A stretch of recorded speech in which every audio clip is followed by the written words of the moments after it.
हाल है।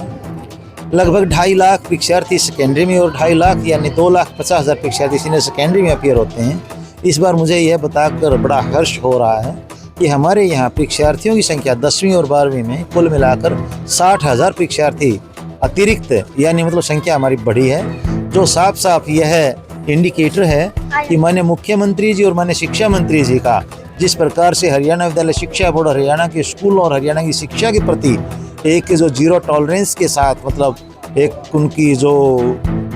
यूँ कहिए गंभीरता इस विषय के ऊपर है, उसका प्रभाव साफ साफ दिखाई दे रहा है। इसके साथ साथ मैं यही बताना चाहूँगा कि विद्यार्थियों में और शिक्षकों में भी बड़ा जोश है और इसके साथ बड़ी संतुष्टि है हरियाणा सरकार की जो कार्यशैली है उससे। और इस बार मेरे पास बार बार विभिन्न खापों के प्रतिनिधि भी आ रहे हैं जो बाकायदा यह शपथ लेकर जा रहे हैं कि हम किसी भी प्रकार से परीक्षाओं में नकल नहीं होने देंगे, किसी प्रकार की बाहर की डिस्टर्बेंस नहीं होने देंगे।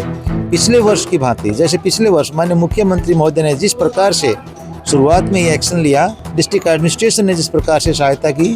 खास तौर पर पुलिस एडमिनिस्ट्रेशन की तरफ से जो सहायता मिली, यही अपेक्षित है कि इस बार भी पुलिस प्रशासन इसी प्रकार से सहयोग करेगा जिससे किसी भी प्रकार की परीक्षा केंद्रों के आसपास कोई डिस्टर्बेंस ना हो। परीक्षार्थी और परीक्षक निडर होकर के और बड़े एक तरह से यूँ कहिए कि शांत माहौल में बड़ी कंसंट्रेशन के साथ अपनी परीक्षा दे सकें। सर, उत्तर पुस्तिकाओं में और क्वेश्चन पेपर के अंदर भी किस तरह की जो बेहतर टेक्नोलॉजी का इस्तेमाल किया जा रहा है, क्या और बातचीत बड़ा गंभीर विषय यह आपने लिया है।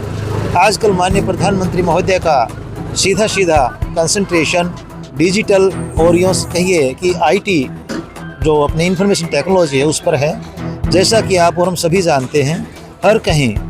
एआई, इसके साथ साथ डिकोडिंग और रोबोटिक्स और एग्रोटेक के ऊपर माननीय प्रधानमंत्री महोदय बहुत ज़्यादा मतलब इस पर जोर दिए हुए हैं, क्योंकि आने वाले 10 और 15 साल के बाद आज का जो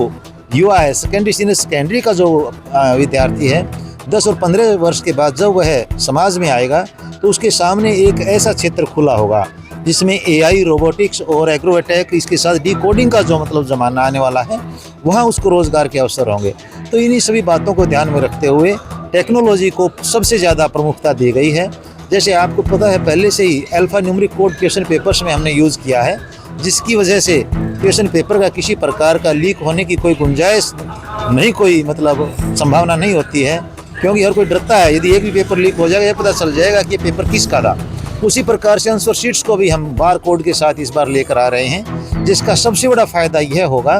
कि आंसर शीट के ऊपर जो बार कोड है वो डायनामिक होगा और आने वाले समय में यदि ऑनलाइन यदि हम इसकी मार्किंग का भी लेते हैं मतलब कंसेप्ट, तो उसमें ऑटोमेटिकली ये पता चल जाएगा कौन सा पेज चेक किए बगैर रह गया है। लेकिन इसमें सबसे बड़ा जो फ़ायदा है वह परीक्षार्थियों को यह होगा कि उनकी आंसर शीट की भी सिक्योरिटी पूरी की पूरी बनी रहेगी, जो कि वो जब कभी मान लीजिए कि OMR अपनी आंसर शीट का फ़ोटोकॉपी भी लेते हैं तो बाकायदा उस QR कोड को स्कैन करके वो देख सकते हैं कि ये उन्हीं की आंसर शीट है या किसी और की है।